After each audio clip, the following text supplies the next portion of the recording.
Monsignor സി.ജെ. വർക്കിയച്ചൻ സ്ഥാപിച്ച missionary sisters of Mary Immaculate സഭയിൽ 50 വർഷവും 25 വർഷവും പിന്നിട്ടവരെയും പുതുതായി നിത്യവ്രതം സ്വീകരിച്ചവരെയും ആദരിച്ചു. സഭയുടെ ആസ്ഥാനമായ കുളത്തുവയലിലെ ചാപ്പലിൽ നിന്നും പ്രദക്ഷിണമായി കത്തിച്ച ദീപങ്ങളുമായി സന്യാസിനികൾ ചാപ്പലിൽ പ്രവേശിച്ചു. തുടർന്ന് പരിശുദ്ധ അമ്മയുടെ മുന്നിൽ കൂപ്പുകൈകളോടെ നിരന്നതോടെയാണ് ജൂബിലി ആഘോഷങ്ങൾക്ക് തുടക്കമിടുന്നത്.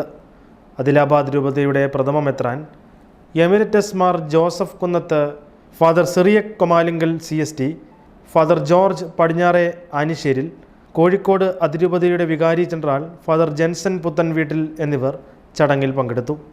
മാർ ജോസഫ് കുന്നത്തിൻ്റെ നേതൃത്വത്തിൽ നേരത്തെ ദിവ്യബലിയും നടന്നു. നിത്യവ്രതം സ്വീകരിക്കാനെത്തിയവരുടെ ആഗ്രഹവും ഉദ്ദേശവും ചോദിച്ചറിഞ്ഞ ബിഷപ്പ് അവർക്ക് സഭയുടെ ബെൽറ്റും മാലയും നൽകി. തുടർന്ന് 50ഉം 25ഉം വർഷം ജൂബിലി ആഘോഷിക്കുന്നവർ അവരുടെ വ്രതം നവീകരിച്ചു. ദിവ്യകാരുണ്യ സ്വീകരണ ശേഷം സിസ്റ്റർ ഉഷസ് മാത്യു നന്ദി പറഞ്ഞു.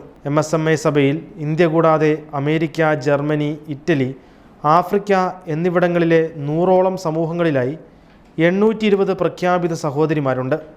അധ്യാപനം, നഴ്സിംഗ്, അനാഥാലയം, കുഷ്ഠരോഗ കേന്ദ്രം, വൃദ്ധസദനങ്ങൾ, കുടുംബ അപ്പോസ്തലേറ്റ്, സാമൂഹിക പ്രവർത്തനം, അജപാലന പരിചരണം, പ്രാർത്ഥന, കൗൺസിലിംഗ് തുടങ്ങിയ വ്യത്യസ്ത അപ്പസ്തോലിക പ്രവർത്തനങ്ങളിൽ അവർ ഏർപ്പെട്ടിരിക്കുന്നു.